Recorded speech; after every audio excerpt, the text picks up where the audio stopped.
Muchas gracias, señora Velarra. Tiene ahora la palabra el señor Rego Candamil.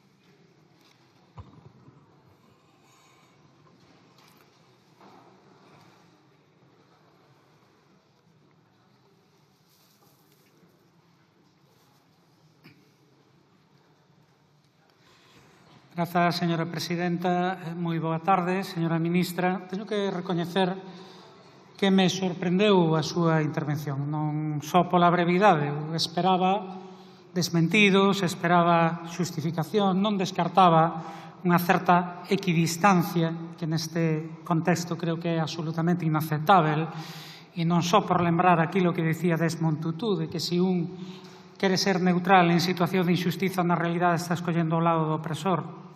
Non, sorprendeume porque vostede escolleu descaradamente o lado do opresor israelí.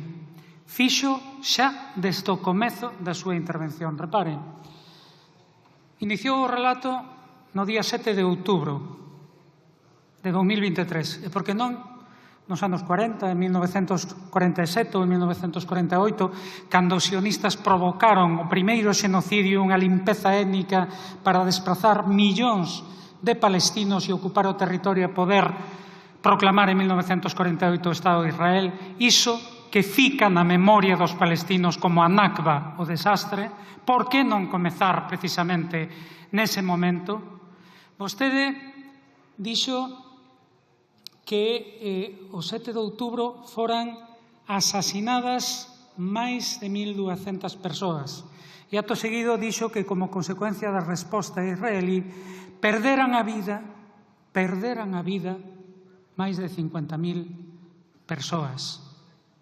Vostede calificou as accións, os atentados, dixo vostede, do 7 de outubro como abominables. E a renglón seguido di que posiblemente Israel cometeu crimes de guerra. Como que posiblemente, señora ministra? Se este é un xenocidio televisado, se o día a Corte Internacional de Xustiza, se o día a Corte Penal Internacional que reclama a Netanyahu por crimes de guerra e de lesa humanidade, posiblemente isto é moito máis que unha formal equidistancia, é situarse descaradamente do lado do opresor israelí. Por iso non sorprende que vostedes continúen o comercio de armas con Israel. E mire que eu ia a comezar dicindo que cortar toda relación comercial con Israel, especialmente no ámbito militar, aplicando un embargo de armas total, era neste contexto unha mínima exixencia democrática, ética e mesmo humana, e que era, ademais, a única resposta posível a unha entidade como a sionista que ocupa o territorio de Palestina e que practica un xenocidio continuado desde outubro de 2023 co declarado propósito, porque é así, declarado propósito de proceder á limpeza étnica e evidentemente non só en Gaza, sino tamén na Cisjordania para ocupar definitivamente todo o territorio da Palestina.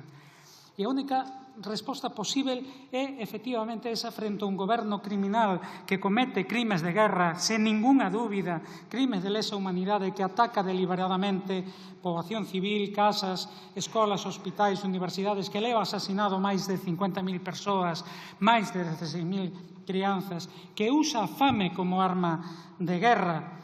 Está eu denunciando a ONU e que pretende matar por desnutrición millares de nenos e nenas gazatís. No entanto, a pesar das reiteradas declaracións de membros deste goberno, súas propias, no sentido de que desde outubro de 2023 non foron autorizadas ninguna transacción ni novos contratos de armas con Israel, as evidencias son cada vez máis de que non foi así.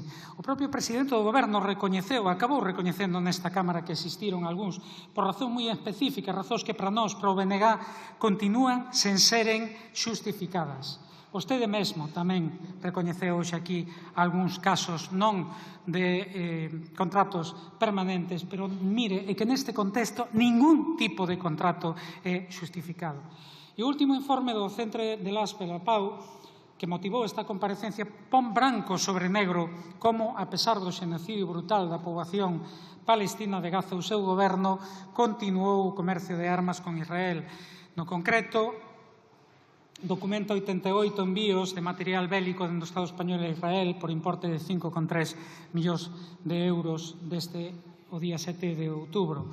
E, ademais, o mesmo Centre de Las sinala que, lonxe de conterse as relacións de comercio de armas entre os dous estados, son florecentes, con máis adxudicacións de contratos e por maior cuantía do que antes, coa colaboración empresarial entre ambos estados e máis directamente tamén coa participación directa do Ministerio de Defensa español.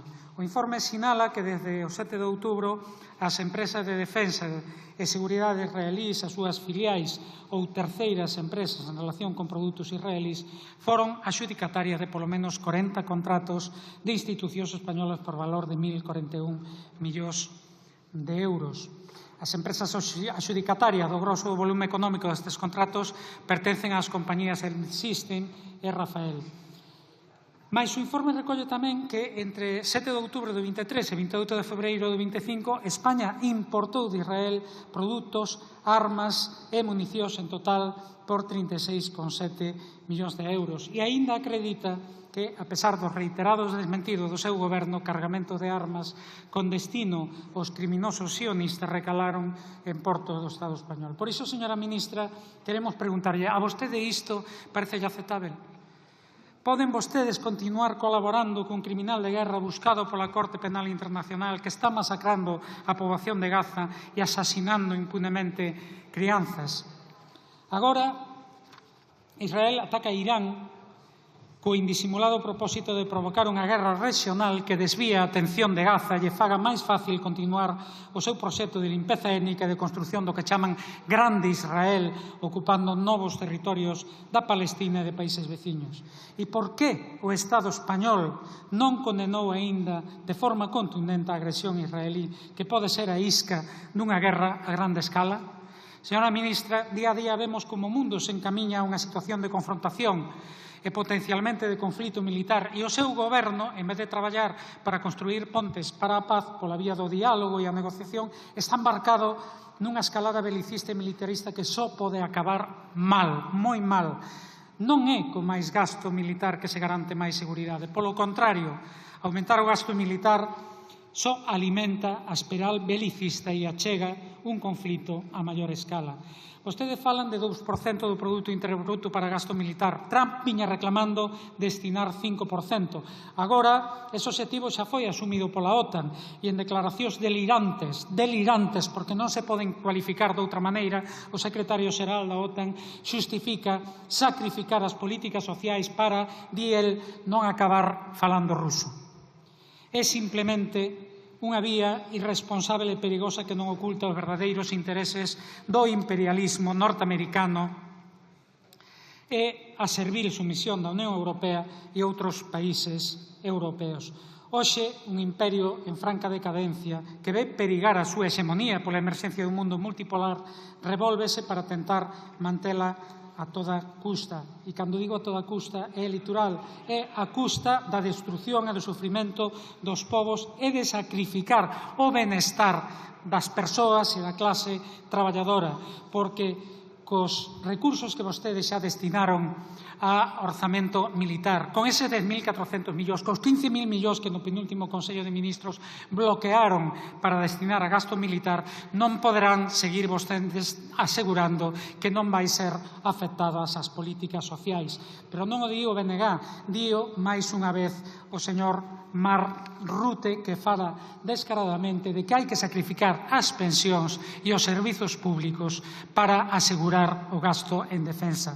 Nesa vía non contará vostede co apoio do Bloque Nacionalista Galego. Cremos precisamente que hai que facer todo o contrario e por iso lle reclamamos que xire, que faga unha viraxe de 180 grados a favor da paz, a ruptura total de relacións con Israel, o abandono da escalada belicista, porque, como dicía, é unha cuestión mínima de exixencia democrática, de ética e mesmo de humanidade. Moito obrigado.